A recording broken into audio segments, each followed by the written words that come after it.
অষ্টাদশ শতকের মাঝামাঝি সময় উত্তর আমেরিকার ১৩টি উপনিবেশিক অঞ্চল ছিল ব্রিটেনের নিয়ন্ত্রণে।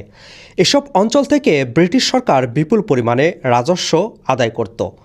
কিন্তু উপনিবেশবাসীদের অভিযোগ ছিল কর দিলেও ব্রিটিশ পার্লামেন্টে তাদের কোনো প্রতিনিধি নেই।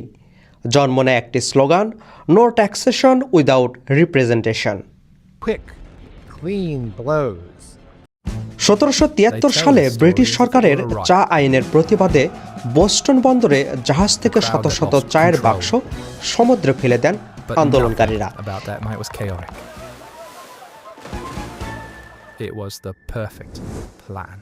এই ঘটনার পর আন্দোলন দমনে আরও কঠোর হয় ব্রিটিশ সরকার, কিন্তু তাতে ক্ষোভ ছড়িয়ে পড়ে ১৩টি অঞ্চলে। ১৭৭৫ সালে ব্রিটিশ সেনাবাহিনী ও উপনিবেশবাসীদের মধ্যে প্রথম সংঘটিত হয় সশস্ত্র যুদ্ধ। সেখান থেকেই শুরু হয় আমেরিকার স্বাধীনতা যুদ্ধ। পরে দ্বিতীয় কন্টিনেন্টাল কংগ্রেস গঠিত হয় এবং জর্জ ওয়াশিংটনকে করা হয় বাহিনীর সর্বাধিনায়ক। এ সময় থমাস জেফারসনের নেতৃত্বে একটি কমিটি স্বাধীনতার ঘোষণাপত্রের খসড়া তৈরি করে। ১৭৭৬ সালের ৪ জুলাই ফিলাডেলফিয়ায় কন্টিনেন্টাল কংগ্রেসে গৃহীত হয় ডিক্লারেশন অব ইন্ডিপেন্ডেন্স বা স্বাধীনতার ঘোষণাপত্র।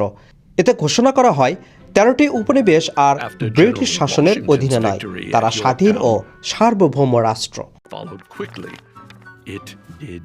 তবে ঘোষণাপত্র গৃহীত হলেও যুদ্ধ শেষ হয়নি।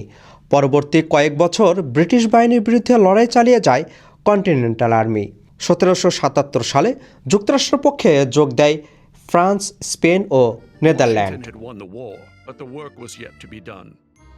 যুদ্ধের এক পর্যায়ে ১৭৮১ সালে ভার্জিনিয়ার ইয়র্কটাউনে ব্রিটিশ জেনারেল চার্লস কর্নওয়ালিস আত্মসমর্পণ করেন জর্জ ওয়াশিংটনের বাহিনীর কাছে। এই পরাজয় কার্যত স্বাধীনতা যুদ্ধের ভাগ্য নির্ধারণ করে দেয়। অবশেষে ১৭৮৩ সালে প্যারিস চুক্তি স্বাক্ষরের মাধ্যমে ব্রিটেন আনুষ্ঠানিকভাবে যুক্তরাষ্ট্রের স্বাধীনতাকে স্বীকৃতি দেয়। প্রায় ৮ বছরের যুদ্ধের অবসান ঘটে। জন্ম নেয় বিশ্বের নতুন একটি স্বাধীন রাষ্ট্র, যুক্তরাষ্ট্র। যুক্তরাষ্ট্র এখন বিশ্বের সবচেয়ে শক্তিধর দেশ। ৪ জুলাই দেশটির ২৫০ বছর পূর্তিতে আতশবাজি সহ নানা আয়োজনে স্বাধীনতা দিবস উদযাপন করবে জনগণ। আপেল মাহমুদ, ঠিকানা news, new York. Bigger, better, brighter, bolder, and more glorious than ever before.